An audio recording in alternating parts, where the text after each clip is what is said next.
How to upload plate number and LTO online. Now in this video, I'll show you how you can upload your vehicle plate number using the LTMS or the LTO online.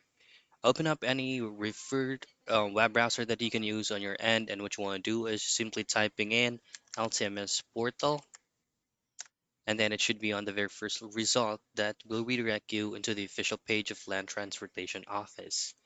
Now click on register now. And then from here, scroll all the way down to the bottom and take this box and then just simply input the code.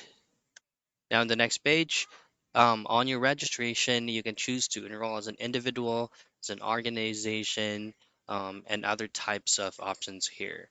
Now you can try to use and enroll as an individual, and then you just need to upload your driver's license.